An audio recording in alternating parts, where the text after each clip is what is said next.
अगर आप भी ट्रेडिंग में बिगिनर हैं या कंटिन्यूअस लॉसेस बुक कर चुके हैं और आप अपने ट्रेडिंग मिस्टेक्स को आइडेंटिफाई करना चाहते हैं तो यह वीडियो आपके लिए है। तो आइए दोस्तों शुरू करते हैं आज की इस बुक समरी में जिसका नाम है प्राइस एक्शन ट्रेडिंग सीक्रेट्स, जिसके लेखक है रेनार्ड टियो। लेखक एक इंडिपेंडेंट ट्रेडर हैं और ट्रेडिंग विद रेनार्ड के फाउंडर भी। उनका यह बुक लिखने का एक ही मकसद है, रिटेल ट्रेडर को सेल्फ डिस्ट्रक्शन से बचाना। इस बुक में आप एक प्रॉफिटेबल ट्रेडर बनने के लिए ट्रेडिंग स्ट्रेटजीज, टूल्स और टेक्निक्स को जानेंगे।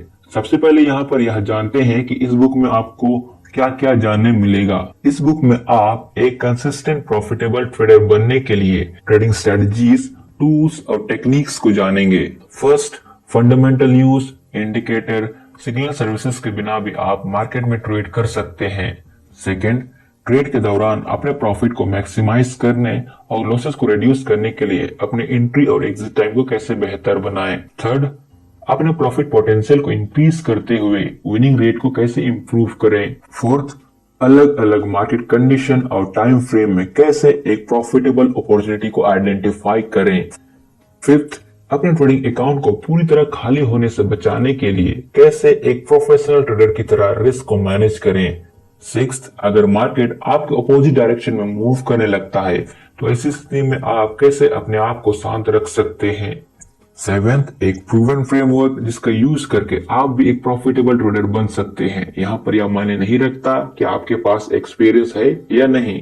Eighth, advance price action trading techniques जो आपको एक प्रोफेशनल ट्रेडर बनने में मदद करेगा। बुक स्टार्ट करने से पहले लेखक यह भी कहते हैं कि जो भी स्ट्रेटजीज आप यहाँ पर सीखेंगे उसे अपने रियल लाइफ में अप्लाई करने से पहले अपने लेवल पर वेरीफाई करें, क्योंकि यह सब चीजें प्रीवियस डाटा पर वेरीफाई किए गए हैं और मार्केट हमेशा चेंज होता है।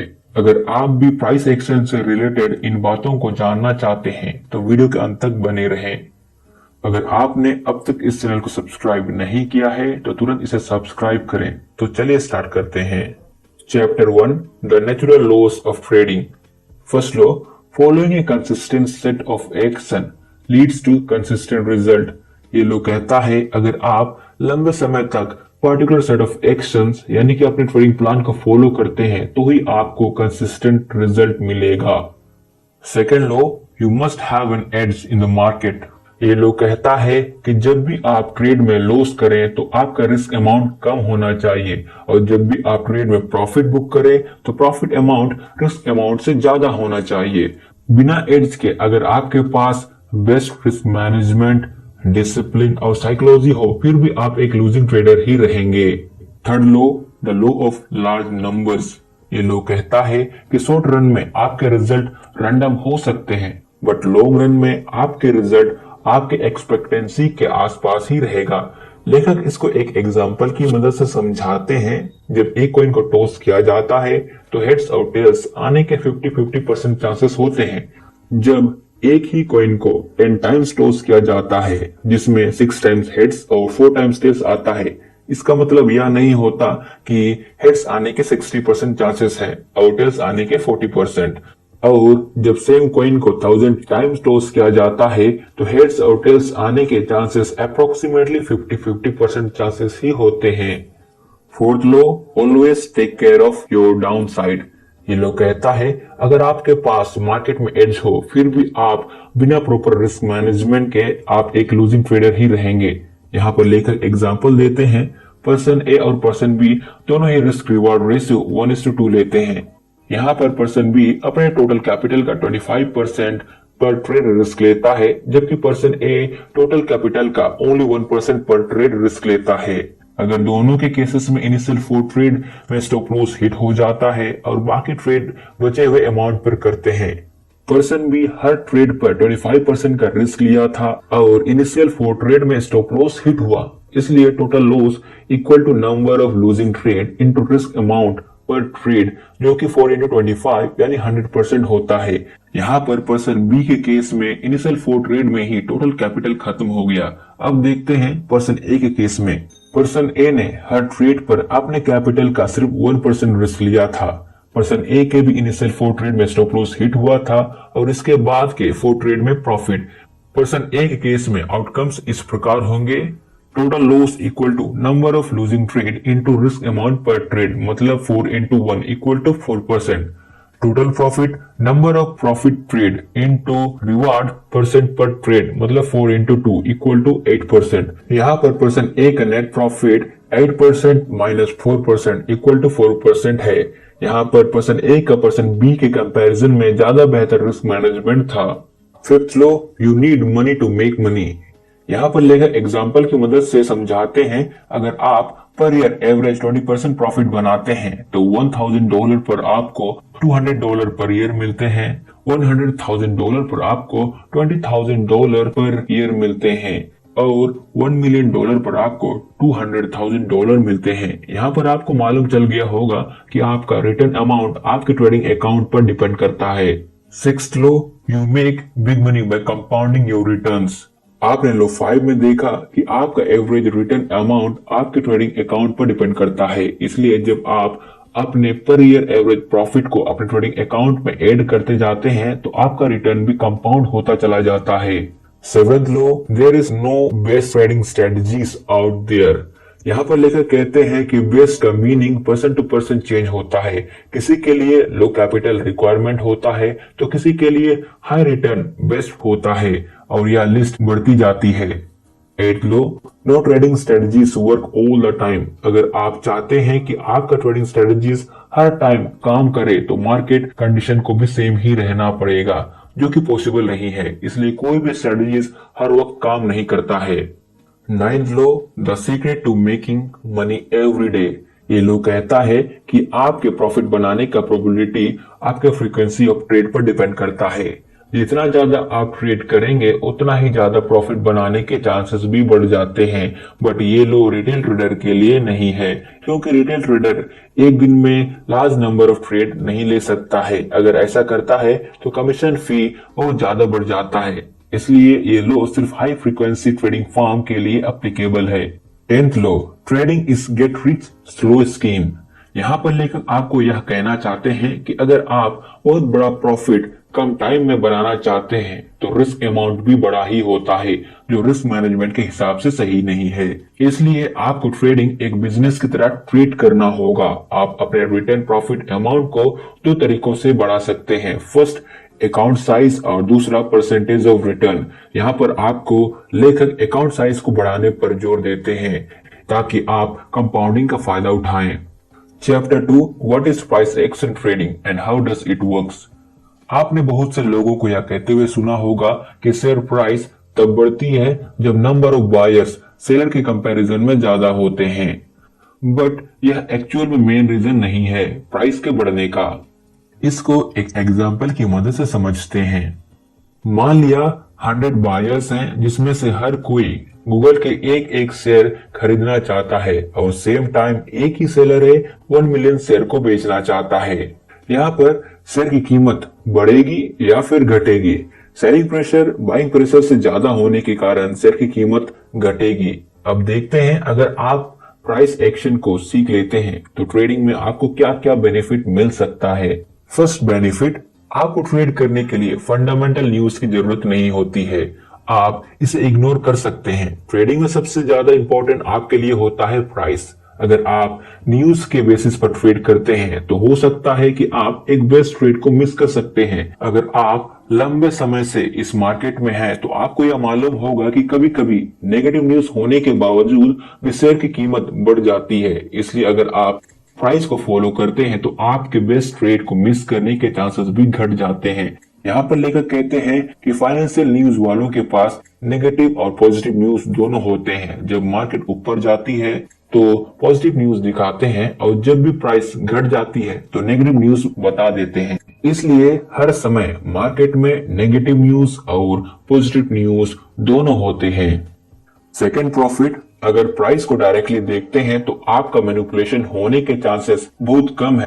यहाँ पर अगर आपको इंडिकेटर प्रॉपर तरीके से यूज करना नहीं आता है तो आप इंडिकेटर के रीडिंग से मैनिपुलेट हो सकते हैं। इसको एक एग्जांपल से देखते हैं। मान लिया करंट मार्केट कंडीशन में RSI इंडिकेटर ओवरबॉट रीडिंग दिखा रहा है और सेम टाइम अगर इसी इंडिकेटर की सेटिंग में कुछ चेंजेस कर दिए जाते हैं तो यही इंडिकेटर ओवरसोल्ड रीडिंग दिखाएगा। प्राइस में किसी तरह का फॉर्मूला नहीं लगता है, ना ही किसी तरह के एडजस्टमेंट होता है।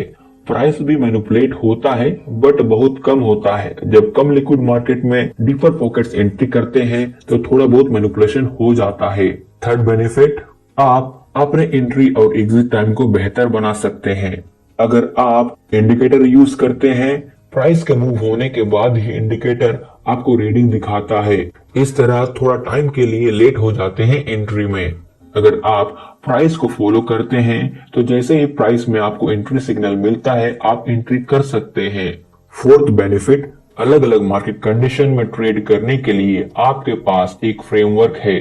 जिस तरह से आपको एक घर बनाने के लिए डिजाइन और लेआउट की जरूरत पड़ती है, उसी तरह ट्रेडिंग में भी फ्रेमवर्क की जरूरत पड़ती है।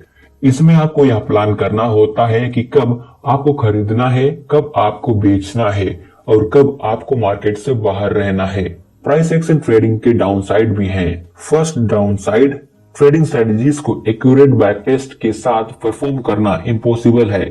बैक टेस्ट करने के दौरान आप प्रीवियस डाटा यूज करते हैं और आप ऐसे बिहेव करते हैं मानो आप लाइव ट्रेड कर रहे हो। बट इस अप्रोच में एक प्रॉब्लम है। फॉर एग्जाम्पल, अगर आपको पता है बिटकॉइन अप ट्रेंड में था तो आप ऐसी कंडीशन में शॉर्टिंग को अवॉइड करेंगे और लॉन्ग साइड जाना ज्यादा पसंद करेंगे। जब आप हर ट्रेड के रिजल्ट को रिकॉर्ड करते हैं, इसमें भी एरर की संभावना है, इसलिए ये रिजल्ट भी लेस रिलायबल होते हैं।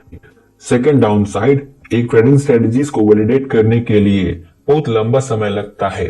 बैक टेस्टिंग के अल्टरनेटिव है फॉरवर्ड टेस्टिंग। फॉरवर्ड टेस्टिंग में आप ट्रेडिंग स्ट्रेटजीज को लाइव मार्केट पर टेस्ट करते हैं। अगर आप शॉर्ट टर्म ट्रेडर हैं तो आपको कुछ ही महीनों में सैंपल मिल जाएंगे, लेकिन अगर आप लॉन्ग टर्म ट्रेडर हैं तो आपको 1 या 2 साल तक वेट करना पड़ सकता है। थर्ड डाउन साइड, इसमें सब्जेक्टिविटी शामिल है। दो ट्रेडर अपने एक्सपीरियंस और बायसेस के कारण सेम चार्ट पर अलग अलग पैटर्न को आइडेंटिफाई करते हैं, इसलिए सब्जेक्टिविटी को मिनिमाइज करने के लिए आपके पास एक ट्रेडिंग फ्रेमवर्क होना जरूरी है। Chapter 3, market structure, decoding the secret behaviour of the markets.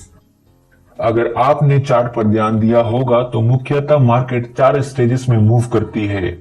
First, accumulation stage, second, advancing stage, third, distribution stage, fourth, declining stage. Accumulation stage, इस स्टेज में डाउन ट्रेंड के दौरान प्राइस कंसोलिडेट होने लगता है। इस स्टेज में लॉजिक यह है कि जब तक सेलिंग प्रेशर हाई रहता है, प्राइस नीचे गिरते जाता है, और जब एक पर्टिकुलर एरिया में बाइंग प्रेशर इंक्रीज होने के कारण प्राइस कंसोलिडेट होने लगता है, तो इस स्टेज पर बाइंग प्रेशर और सेलिंग प्रेशर इक्विलिब्रियम में रहता है। इस स्टेज को एक्यूमुलेशन स्टेज इसलिए कहते हैं क्योंकि इस स्टेज में स्मार्ट मनी एक्यूमुलेट होने लगता है ताकि मार्केट फिर से हाई प्राइस की ओर मूव करे। अब एक्यूमुलेशन स्टेज की कैरेक्टरिस्टिक्स को देखते हैं। फर्स्ट, डेली टाइम फ्रेम में लास्ट 5 या उससे ज्यादा महीनों तक अगर प्राइस गिरने लगता है तो उसके बाद यह स्टेज बनता है। सेकंड, डाउन ट्रेंड में एरिया ऑफ वैल्यू मतलब सपोर्ट और रेजिस्टेंस एक रेंज मार्केट की तरह दिखाई देता है। Third, 200 day moving average side की ओर मूव करने लगता है। Fourth, price 200 day moving average के अप एंड डाउन स्विंग करता है। यहाँ पर ध्यान देने वाली बात यह है, जब भी एक्यूमुलेशन स्टेज बनता है, इसका यह मतलब नहीं है कि ब्रेकआउट हायर ही हो, ब्रेकडाउन भी हो सकता है। अब आते हैं एडवांसिंग स्टेज पर। एक्यूमुलेशन स्टेज के बाद जब प्राइस रेजिस्टेंस को ब्रेक कर देता है, तब यह स्टेज बनता है। इसमें प्राइस अप ट्रेंड में मूव करने लगता है। यहाँ पर बाइंग प्रेशर सेलिंग प्रेशर के कंपैरिजन में ज्यादा होता है। अब एडवांसिंग स्टेज की कैरेक्टरिस्टिक्स को देखते हैं। फर्स्ट, एक्यूमुलेशन स्टेज के बाद रेजिस्टेंस को ब्रेक करते ही प्राइस इस स्टेज को बनाता है। सेकेंड, इसमें हायर हाई और हायर लो के सीरीज बनते हैं। Third, price 200 day moving average के ऊपर ही रहता है। Fourth, 200 day moving average high price की ओर पॉइंट करने लगता है। डिस्ट्रीब्यूशन स्टेज, इस स्टेज में प्राइस अप ट्रेंड के दौरान कंसोलिडेट होने लगता है। यहाँ पर लॉजिक यह है कि इस स्टेज में सेलिंग प्रेशर भी इंक्रीज होने लगता है, धीरे धीरे बाइंग प्रेशर के साथ इक्विलिब्रियम क्रिएट करता है। डिस्ट्रीब्यूशन स्टेज की characteristics. First, daily time frame में 5 या उससे ज्यादा महीनों तक प्राइस अप ट्रेंड में रहा हो तब यह स्टेज बनता है। सेकेंड, प्राइस अप ट्रेंड के दौरान सपोर्ट एंड रेजिस्टेंस के साथ एक रेंज मार्केट बनाता है। Third, 200 day moving average side की ओर मूव करने लगता है। Fourth, price 200 day moving average के अप एंड डाउन स्विंग करता है। अब आते हैं लास्ट स्टेज पर, डिक्लाइनिंग स्टेज। डिस्ट्रीब्यूशन स्टेज के बाद जब प्राइस सपोर्ट एरिया को ब्रेक कर देता है तब यह स्टेज बनता है। इस स्टेज में सेलिंग प्रेशर बाइंग प्रेशर के कंपैरिजन में ज्यादा हो जाता है। डिक्लाइनिंग स्टेज की कैरेक्टरिस्टिक्स। फर्स्ट, डिस्ट्रीब्यूशन स्टेज के सपोर्ट एरिया को ब्रेक करने के बाद यह स्टेज बनता है। सेकेंड, इसमें प्राइस लोअर हाई और लोअर लो के सीरीज बनाते हैं। Third, price 200 day moving average के नीचे रहता है। फोर्थ, 200 मूविंग एवरेज नीचे की ओर पॉइंट करने लगता है। अब आप मार्केट के चार्ट को देखकर पता लगा सकते हैं कि मार्केट कौन सा स्टेज में है। जब एक्यूमुलेशन स्टेज में रेजिस्टेंस ब्रेक होता है तो आप बाइंग ऑर्डर ले सकते हैं, और डिस्ट्रीब्यूशन स्टेज में जब सपोर्ट एरिया ब्रेक हो जाता है तो आप सेलिंग ऑर्डर ले सकते हैं। और जब भी आप मार्केट स्ट्रक्चर को आइडेंटिफाई नहीं कर पाते हैं तो आप मार्केट से बाहर ही रहें। Chapter 4, the truth about support and resistance. Support chart पर एक हॉरिजॉन्टल एरिया होता है जहां पर बाइंग प्रेशर बहुत ज्यादा होने के कारण प्राइस ऊपर की ओर मूव करने लगता है। रेजिस्टेंस चार्ट पर एक हॉरिजॉन्टल एरिया होता है जहां पर सेलिंग प्रेशर बहुत ज्यादा होने के कारण प्राइस नीचे की ओर गिरने लगता है। लेखक ने सपोर्ट और रेजिस्टेंस को ड्रॉ करने के लिए कुछ गाइडलाइंस भी बताए हैं। फर्स्ट, चार्ट पर कम से कम 300 कैंडल आपको दिखने चाहिए। सेकेंड, मोस्ट ऑब्वियस लेवल को ड्रॉ करें। थर्ड, इन लेवल को इस तरह एडजस्ट करें ताकि इनमें ज्यादा से ज्यादा टचेस शामिल हो। अब आते हैं रेजिस्टेंस और सपोर्ट के कंसेप्ट पर। फर्स्ट, शॉर्ट टाइम पीरियड में जितनी बार प्राइस सपोर्ट और रेजिस्टेंस को टेस्ट करता है ये लेवल उतना ही कमजोर होते जाता है। यहाँ पर लेखक ये भी कहते हैं कि अधिकतर ट्रेडिंग बुक्स इसके अगेंस्ट में बताते हैं। लेखक अपने इस स्टेटमेंट के लिए रीजन भी देते हैं। मार्केट जब सपोर्ट एरिया से रिवर्स होता है बाइंग प्रेशर के ज्यादा होने के कारण, इसका मतलब है buying pressure institution, hedge fund या बैंक द्वारा क्रिएट किया गया है। और जब फिर से मार्केट सपोर्ट एरिया में रिटेस्ट होता है तो रिमेनिंग बाइंग प्रेशर फिर से प्राइस को ऊपर ले जाता है, और अगर प्राइस फिर से सपोर्ट एरिया में आता है तो यहाँ पर बाइंग प्रेशर बनाने के लिए कोई नहीं होता, इसलिए अब सपोर्ट एरिया कमजोर हो जाता है। Second, support and resistance actual में चार्ट पर एरियाज होते हैं। ये एरिया ट्रेडर के दो ग्रुप में डिवाइड होने के कारण बनते हैं। फर्स्ट ग्रुप के ट्रेडर जब मार्केट सपोर्ट के नजदीक आता है तो अपॉर्चुनिटी को मिस ना करें, इसलिए तुरंत मार्केट में एंटर कर जाते हैं, जिन्हें फोमो ट्रेडर भी कहा जाता है, मतलब fear of missing out trader. Second group वाले ट्रेडर मार्केट जब उनके बेस्ट प्राइस पर पहुंचता है तब मार्केट में एंट्री करते हैं, या मालूम नहीं चलता है कि कौन सा ग्रुप मार्केट में डोमिनेंट है, इसलिए एरिया बन जाते हैं। थर्ड, जब भी प्राइस सपोर्ट को ब्रेक करता है तो यही सपोर्ट फ्यूचर रेजिस्टेंस बन सकता है, और इसी तरह रेजिस्टेंस के ब्रेक होने पर रेजिस्टेंस फ्यूचर सपोर्ट बन जाता है। इसके रीजन को थ्योरीज के थ्रू एक्सप्लेन किया गया है। फर्स्ट, सपोर्ट एरिया ब्रेक होने से पहले जिन ट्रेडर्स ने लॉन्ग पोजीशन बनाए थे, अब यही ट्रेडर्स अपने लॉस अमाउंट को कम करने के लिए प्राइस को सपोर्ट एरिया तक वापस आने का वेट करते हैं, और जैसे ही प्राइस सपोर्ट एरिया के नजदीक आता है तो वो एग्जिट कर देते हैं ट्रेड से, जिससे सेलिंग प्रेशर बढ़ जाता है। अगर सेलिंग प्रेशर बहुत ज्यादा होता है तो सपोर्ट एरिया से डायरेक्टली नीचे की ओर प्राइस गिरने लगता है, और इस तरह सपोर्ट एरिया रेजिस्टेंस की तरह काम करेगा। सेकेंड, और जिन ट्रेडर्स ने ब्रेकआउट के टाइम अपॉर्चुनिटी को मिस कर दिया था वे भी अब मार्केट में एंटर करेंगे, जिससे मार्केट में सेलिंग प्रेशर और इंक्रीज हो जाता है। Third, self fulfilling prophecy. जो सपोर्ट एरिया ब्रेक होने के बाद अगर लार्ज नंबर ऑफ ट्रेडर्स को लगता है कि सपोर्ट एरिया अब रेजिस्टेंस बनाने वाला है तो यही ट्रेडर्स अब मार्केट में एंटर कर सकते हैं। इस थ्योरी को यूज करना थोड़ा बहुत मुश्किल है क्योंकि आप हर इंडिविजुअल ट्रेडर के बिलीव को मालूम नहीं कर सकते हैं। फोर्थ, वैल्यू एरियाज को और भी कई तरीकों से आइडेंटिफाई किया जा सकता है, ना सिर्फ सपोर्ट या रेजिस्टेंस के रूप में। For example moving average, channel, trend lines. For example in healthy trend में जब प्राइस 50 पीरियड मूविंग एवरेज की रिस्पेक्ट करता है, मूविंग एवरेज भी वैल्यू एरिया की तरह काम करता है। फिफ्थ, आप कई तरीकों से यह मालूम कर सकते हैं कि रेजिस्टेंस और सपोर्ट कब ब्रेक होगा। जैसे फर्स्ट, अप ट्रेंड में रेजिस्टेंस ब्रेक होने की संभावना ज्यादा रहती है क्योंकि इसमें हायर हाई और हायर लो के सीरीज बनते हैं, और इसी तरह डाउन ट्रेंड में सपोर्ट ब्रेक होने की संभावना ज्यादा रहती है। सेकंड, रेजिस्टेंस में हायर लो बाइंग प्रेशर के सेलिंग प्रेशर के कंपैरिजन में ज्यादा होने की इंडिकेशन दिखाता है, और इसी तरह सपोर्ट एरिया में लोअर लो जब बनता है तो यह सेलिंग प्रेशर के ज्यादा होने का इंडिकेशन दिखाता है। Chapter 5, how to master candlestick patterns like a pro. अब देखते हैं कैंडलस्टिक पैटर्न क्या होता है और यह कैसे काम करता है। कैंडल्स में 4 डाटा पॉइंट होते हैं, ओपन, हाई, लो और close. Open market open price को दिखाता है, हाई स्पेसिफिक टाइम पीरियड में हाईएस्ट प्राइस को दिखाता है, लो स्पेसिफिक टाइम पीरियड में लोएस्ट प्राइस को दिखाता है, और क्लोज मार्केट क्लोज प्राइस को। जब कैंडल में ओपन प्राइस क्लोज प्राइस से ज्यादा होता है इसे बेयरिश कैंडल कहते हैं, इसका कलर रेड होता है, और जब क्लोज प्राइस ओपन प्राइस से ज्यादा होता है तो इसे बुलिश कैंडल कहते हैं, इसका कलर ग्रीन होता है। अब कुछ बुलिश रिवर्सल पैटर्न्स को देखेंगे जो इंडिकेट करते हैं कि करंट मोमेंट में बाइंग प्रेशर ज्यादा है। ये bullish reversal pattern down trend में बनते हैं। आप मार्केट कंडीशन को कंसिडर करने के बाद यहाँ पर बाइंग कर सकते हैं। First pattern hammer.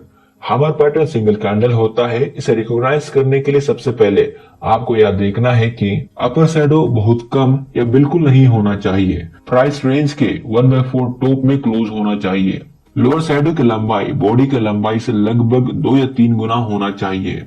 अब हैमर के अर्थ को समझते हैं। फर्स्ट, जब मार्केट ओपन होता है तो सेलिंग प्रेशर के ज्यादा होने के कारण प्राइस और भी नीचे गिरने लगता है। सेकेंड, एक पर्टिकुलर पॉइंट में बाइंग प्रेशर भी इंक्रीज होने लगता है जिससे प्राइस फिर से बढ़ने लगता है। थर्ड, बाइंग प्रेशर इस बार इतना ज्यादा होता है कि ओपनिंग प्राइस के ऊपर क्लोज हो जाता है। Second pattern, bullish engulfing pattern.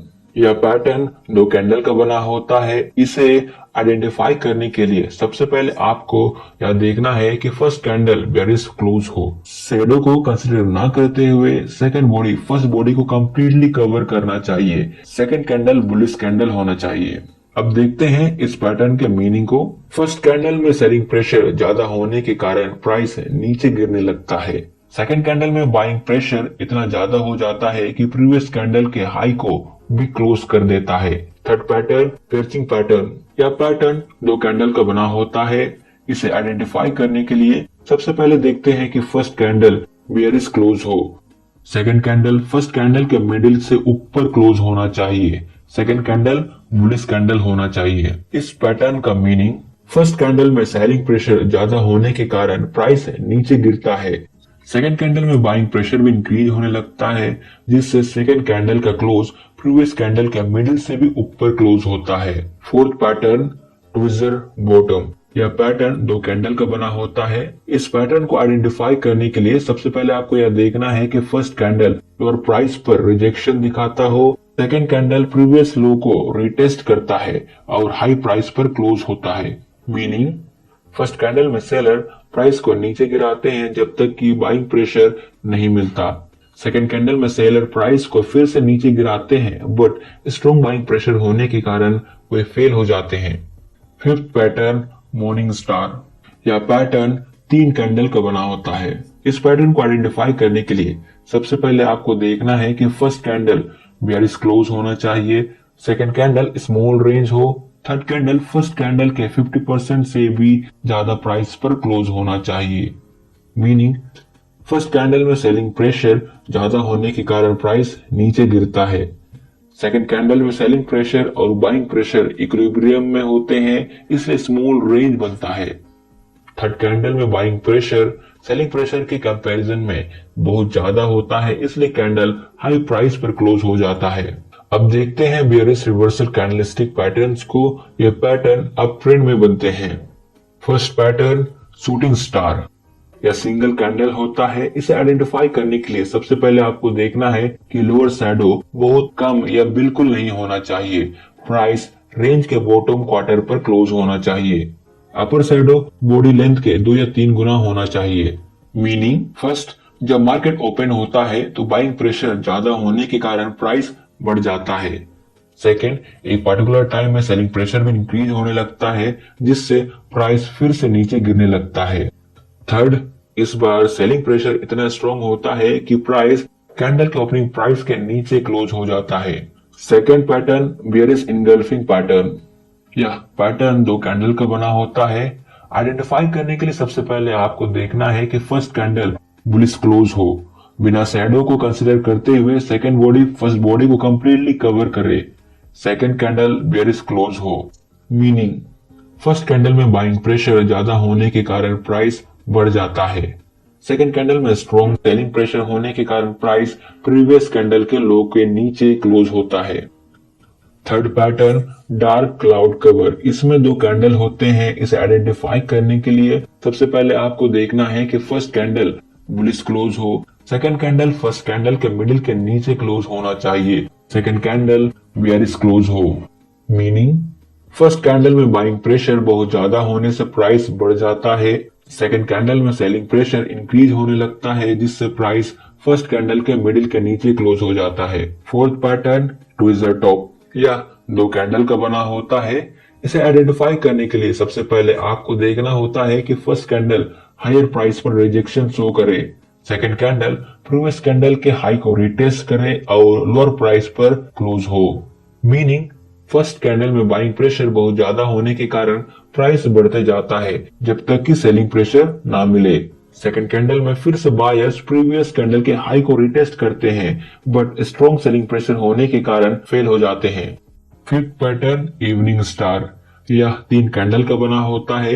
इसे आइडेंटिफाई करने के लिए सबसे पहले आपको देखना होता है कि फर्स्ट कैंडल बुलिश क्लोज हो, सेकेंड कैंडल स्मॉल रेंज हो, थर्ड कैंडल फर्स्ट कैंडल के 50% से नीचे क्लोज होना चाहिए। मीनिंग फर्स्ट कैंडल में बाइंग प्रेशर ज्यादा होने से प्राइस बढ़ जाता है, सेकेंड कैंडल में बाइंग प्रेशर और सेलिंग प्रेशर इक्विलिब्रियम में होते हैं इसलिए कैंडल स्मॉल रेंज बनाता है।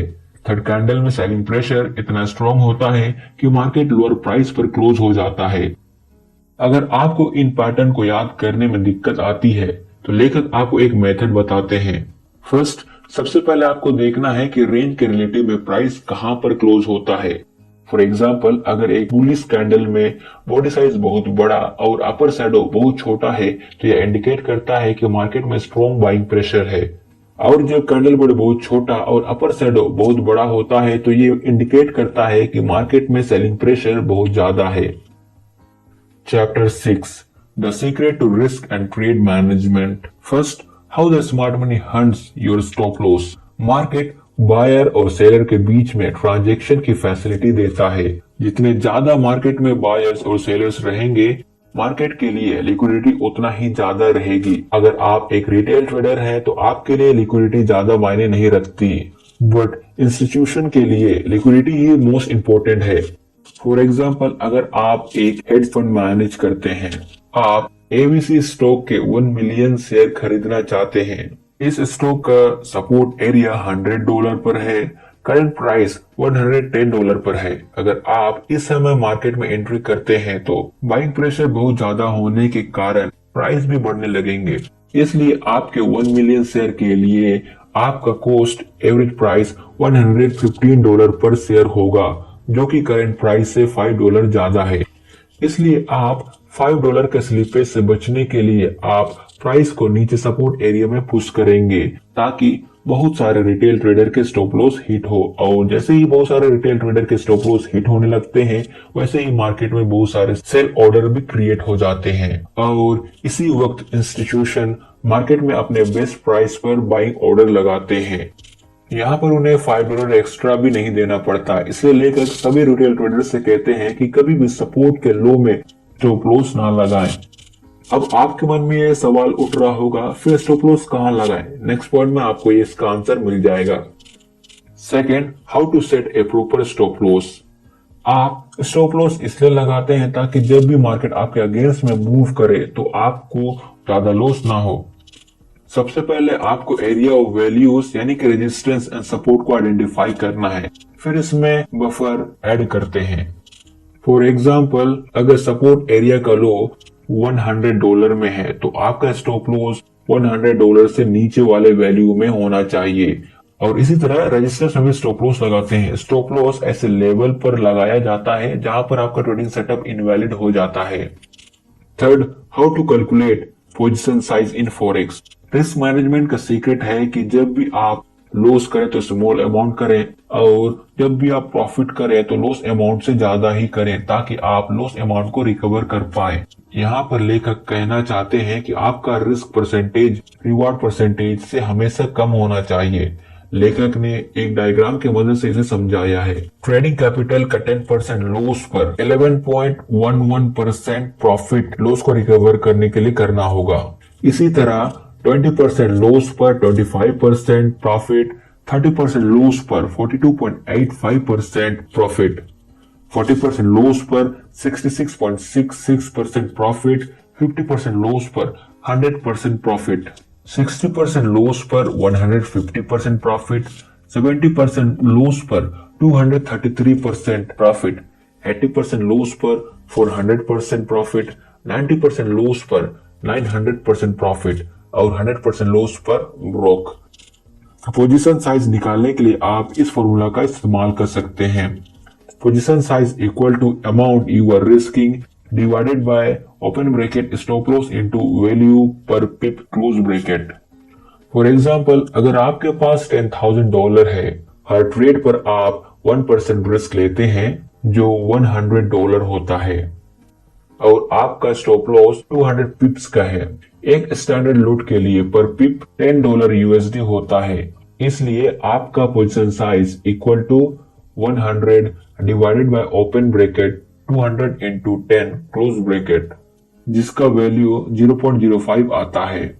इस ट्रेड में अगर आपका स्टॉप लॉस हिट हो जाता है तो आपका मैक्सिमम $100 का नुकसान होगा, जो कि आपके ट्रेडिंग अकाउंट का सिर्फ 1% है। अगर आप स्टॉक्स में ट्रेड करते हैं तो आइए देखते हैं कैसे आप उसमें भी पोजीशन साइज निकाल सकते हैं। यहाँ पर फॉर्मूला होगा position size equal to amount you are risking divided by size of your stop loss. For example, आपके ट्रेडिंग अकाउंट में टोटल $50,000 है और इसका 1% $500 है जो रिस्क अमाउंट है। आप ABC के शेयर को 118.5 पर शेयर खरीदना चाहते हैं। आपका स्टॉप लॉस होगा $2.50 का। आपका स्टॉप लॉस $2.50 का है, इसलिए position size equal to 500 divided by 2.5 means 200 share. अब आपको यह पता करना है कि जब मार्केट आपके फेवर में मूव करता है तो कब आपको एग्जिट लेना है। यहाँ पर लेखक एग्जिट करने के 3 तरीके बताते हैं। फर्स्ट, जब आप एक स्विंग को कैप्चर करते हैं तो अपोजिंग प्रेशर के स्ट्रॉन्ग होने के इंडिकेशन के साथ ही ट्रेड से एग्जिट कर दें। इसमें आपको एक एडवांटेज मिलता है कि आप मार्केट रिवर्स होने से पहले एग्जिट कर देते हैं। इसका डिसएडवांटेज यह है कि आप बहुत बड़े मूव को कैप्चर करने से मिस कर देंगे। सेकेंड, अगर आप बिग मूव को कैप्चर करना चाहते हैं तो आपको ट्रेलिंग स्टॉप लॉस का यूज करना होगा। जैसे जैसे मार्केट आपके फेवर में मूव करेगा, आपको trailing stop loss higher price पर मूव करते जाना है। एडवांटेज, अगर आपने बिग मूव को कैप्चर कर लिया है तो आपको बहुत बड़ा प्रॉफिट मिलता है। डिसएडवांटेज, आप मार्केट में 30 to 45% ही बिग मूव को कैप्चर कर सकते हैं और आपको अपने प्रॉफिट में से 30 to 50% का लॉस करना पड़ सकता है। साइकोलॉजिकली बिग मूव को कैप्चर कर पाना बहुत मुश्किल होता है। आप अपने स्टॉप लॉस को ट्रेल करने के लिए moving average, average to range, market structure का हेल्प ले सकते हैं। फॉर एग्जांपल, अगर आप मूविंग एवरेज का यूज करते हैं और अप ट्रेंड में ट्रेड लिए हैं तो आप तब तक ट्रेड से एग्जिट नहीं करते हैं जब तक कि प्राइस मूविंग एवरेज को क्रॉस ना करे। Third, hybrid approach. इस मेथड में टारगेट हिट होने के बाद पोजीशन साइज के कुछ पोर्शन को एग्जिट कर दिया जाता है और रिमेनिंग पोर्शन को बिग मूव को कैप्चर करने के लिए होल्ड किया जाता है। यहाँ पर लेखक कहते हैं कि फर्स्ट टारगेट हिट होने के बाद 50% से ज्यादा पोर्शन एग्जिट नहीं करना है, क्योंकि अगर इससे ज्यादा एग्जिट कर दिया जाता है तो ज्यादा डिफरेंस नहीं आएगा। डिसएडवांटेज, फर्स्ट, अगर मार्केट आपके फेवर में मूव करता है तो कभी भी आपको फुल साइज पर प्रॉफिट नहीं मिलेगा, क्योंकि आपने पहले ही कुछ पोर्शन को एग्जिट कर दिया है। सेकेंड, अगर मार्केट फर्स्ट टारगेट हिट होने के बाद रिवर्स हो जाता है तो आपको रिमेनिंग पोर्शन पर थोड़ा बहुत लॉस बुक करने पड़ेंगे। Chapter 7, trading formulas, how to develop winning strategies to beat the markets. First, the MAEE formula. यहाँ पर M से मार्केट स्ट्रक्चर, A से एरिया वैल्यू, थर्ड E से एंट्री ट्रिगर और लास्ट E से एग्जिट होता है। मार्केट स्ट्रक्चर में आपको मार्केट का करंट स्टेज आइडेंटिफाई करना होता है। अगर आप मार्केट स्टेज को आइडेंटिफाई नहीं कर पाते हैं तो आपके लिए अच्छा होगा कि आप मार्केट से बाहर ही रहें। एरिया वैल्यू में सपोर्ट, रेजिस्टेंस, ट्रेंड लाइंस और चैनल जैसे वैल्यू एरिया आते हैं जहां पर आप ट्रेड में एंटर कर सकते हैं। एंट्री ट्रिगर में candlestick reversal patterns, chart patterns, indicators crossing a certain value जैसी चीजें आपको यह बताती हैं कि ट्रेड में कब एंट्री करना है। एग्जिट में दो बातें याद रखनी है। फर्स्ट, जब मार्केट आपके अगेंस्ट में मूव करे तो स्टॉप लॉस हिट होते साथ ही ट्रेड से एग्जिट करना है। सेकेंड, और जब मार्केट आपके फेवर में मूव करे तो आप टारगेट हिट होते साथ ही एग्जिट कर सकते हैं या फिर अपने स्टॉप लॉस को ट्रेल कर सकते हैं। MAEE फॉर्मूला के bonus tips. First, power move into an area of value.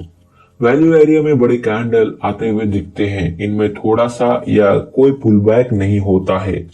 यहाँ पर बिग बॉडी कैंडल इसलिए आते हुए दिखते हैं क्योंकि बाइंग प्रेशर यहाँ पर बहुत कम होता है। जब प्राइस नीचे गिरने लगता है तो लोएस्ट प्राइस पर न्यू बायर्स मिल जाते हैं। प्राइस थोड़ा सा पुल बैक होता है। मार्केट में जब लिक्विडिटी गैप आती है, यानी कि बाइंग प्रेशर और सेलिंग प्रेशर दोनों में से कोई एक अगर दूसरे के कंपैरिजन में बहुत कम होता है तो प्राइस कंटिन्यूअसली एक डायरेक्शन में मूव करता है। Second, strong price rejection. For example, अगर बेरिश इनगल्फिंग पैटर्न में सेकेंड कैंडल फर्स्ट कैंडल के कंपैरिजन में बहुत बड़ा होता है तो ये स्ट्रॉन्ग प्राइस रिजेक्शन को शो करता है। और यदि सेकेंड कैंडल फर्स्ट कैंडल से थोड़ा सा ही बड़ा होता है तो यह वीक प्राइस रिजेक्शन को शो करता है। थर्ड, एरिया जितना ज्यादा सिग्निफिकेंट होता है उतना ही स्ट्रॉन्ग रिवर्सल भी होता है।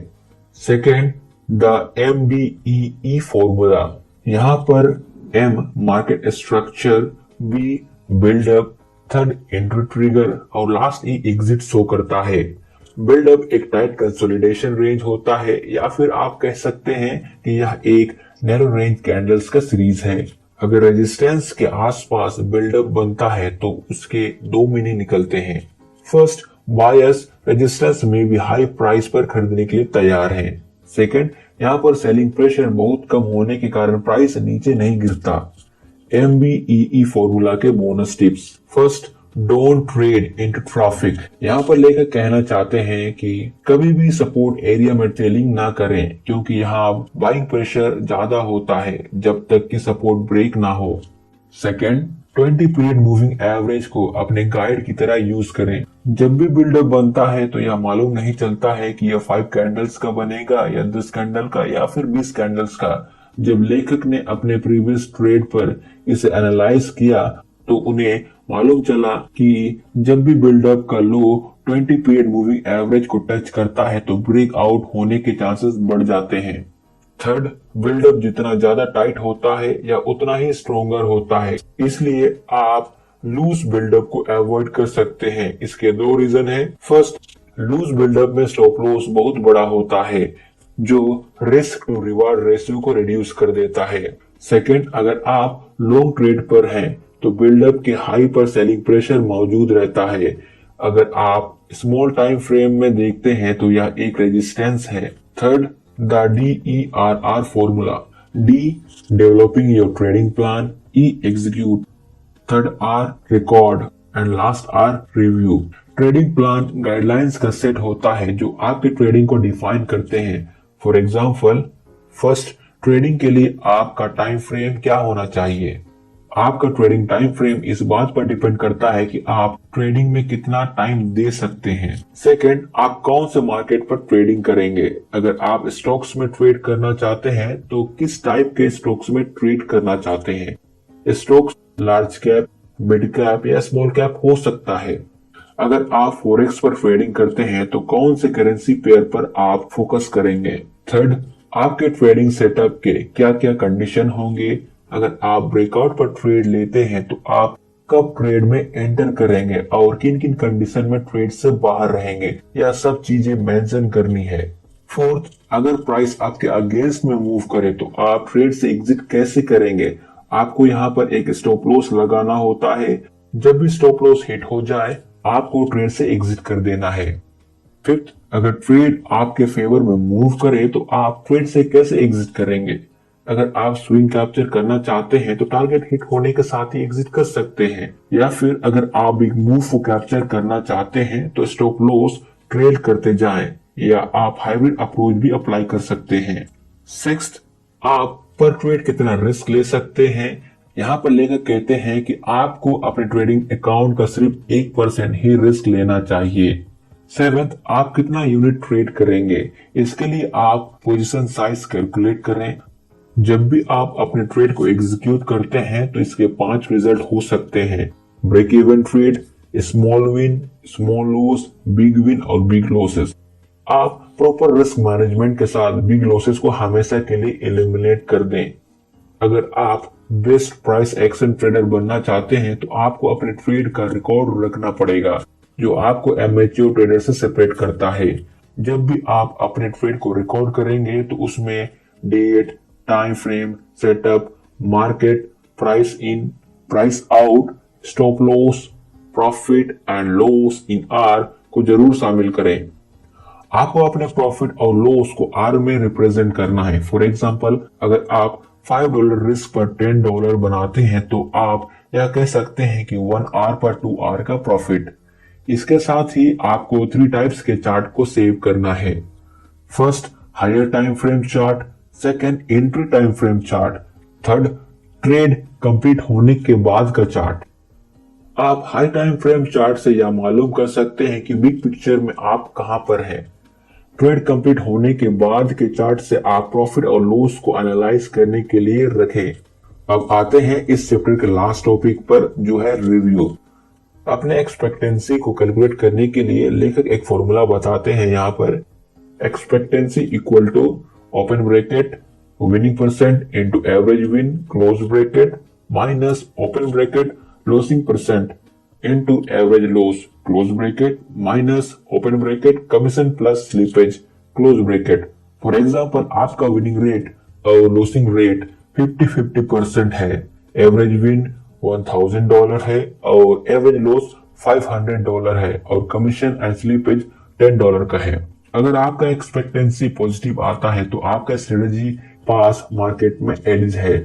अब आपको ऐसे पैटर्न को आइडेंटिफाई करना है जिसमें आपके विनिंग का चांसेस बढ़ जाते हैं और सिमिलर पैटर्न पर ट्रेड करने का फोकस करें।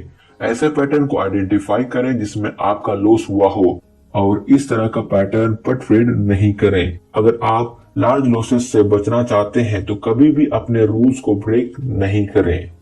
Chapter 8 advanced price action trading techniques. Technique 1 pre breakout technique. How to enter a breakout before the breakout. Breakout होने से पहले कैसे ब्रेकआउट में एंटर करें। अगर आपके एंट्री टाइम फ्रेम में बिल्डअप बनता है तो लोअर टाइम फ्रेम में बिल्डअप के लो पर प्राइस रिजेक्शन को देखें। अगर आपको प्राइस रिजेक्शन दिखता है तो हायर टाइम फ्रेम में रेजिस्टेंस ब्रेकआउट हो सकता है। Second technique, not all trends are created equal. कोई ट्रेंड स्ट्रॉन्ग है, हेल्थी है या फिर वीक है या पुल बैक के डेप्थ पर डिपेंड करता है।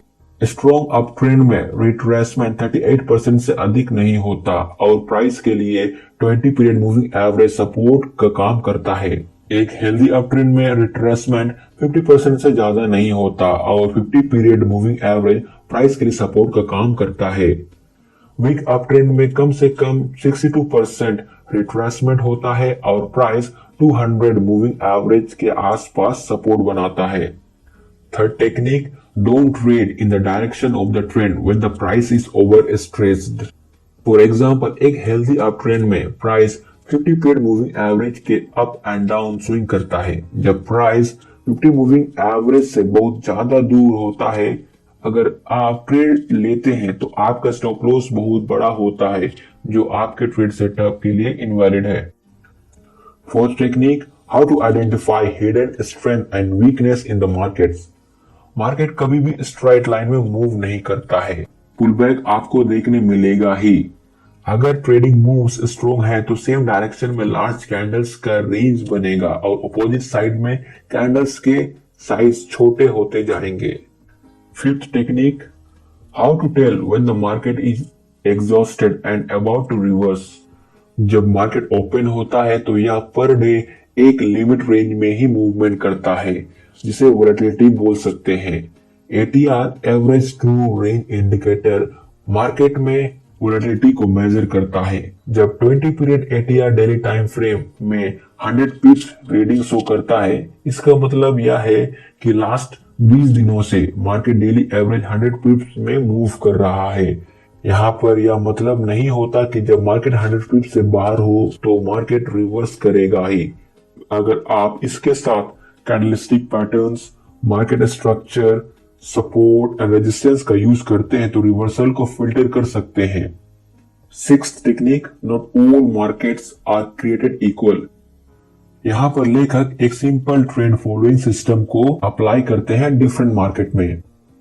प्रीवियस डे का हाई ब्रेक होने पर लॉन्ग पोजीशन बनाते हैं, तब तक पोजीशन को होल्ड करते हैं जब तक कि प्रीवियस डे का लो ब्रेक नहीं होता, और लो ब्रेक होते ही शॉर्ट पोजीशन बनाते हैं और शॉर्ट पोजीशन को तब तक होल्ड करके रखते हैं जब तक कि प्रीवियस डे का हाई ब्रेक नहीं होता है। इसी प्रोसेस को रिंस और रिपीट करते हैं। अगर प्राइस आपके फेवर में मूव करता है तो आप पैसा बनाएंगे, और अगर प्राइस आपके अगेंस्ट में मूव करता है तो आप पैसा लॉस करेंगे। अगर आप इस सिंपल सिस्टम को दो अलग अलग मार्केट पर अप्लाई करते हैं तो आपको रिजल्ट भी अलग अलग मिल सकता है। एक मार्केट में हो सकता है कि प्राइस आपके फेवर में मूव करे और दूसरे में आपके opposite. Seventh technique, how to manage your trades like a pro using higher time frame. इसको एग्जांपल से समझते हैं। जब हायर टाइम फ्रेम में स्ट्रॉन्ग अप ट्रेड हो और आप स्मॉल टाइम फ्रेम पर ट्रेड कर रहे हैं, यहाँ पर आप बिग मूव को कैप्चर कर सकते हैं। आप हायर टाइम फ्रेम की मदद से या डिसाइड कर सकते हैं कि ट्रेड के दौरान आपको स्विंग लेना है, बिग मूव कैप्चर करना है या फिर हाइब्रिड अप्रोच अपनाना है। Eighth technique, how to tell when the market is about to make a big move. अगर आप लंबे समय तक मार्केट में ध्यान दिए हैं, आपको मालूम होगा कि मार्केट लो वोलेटिलिटी से हाई वोलेटिलिटी में मूव करता है या फिर हाई वोलेटिलिटी से लो वोलेटिलिटी में। अगर मार्केट स्ट्रक्चर एक्यूमुलेशन है और इसका रेजिस्टेंस ब्रेकआउट हो जाता है तो आप एक बिग मूव को कैप्चर कर सकते हैं। यहाँ पर यह बुक समरी समाप्त होता है। इसी तरह के बुक समरीज को सुनने के लिए इस चैनल को सब्सक्राइब करें।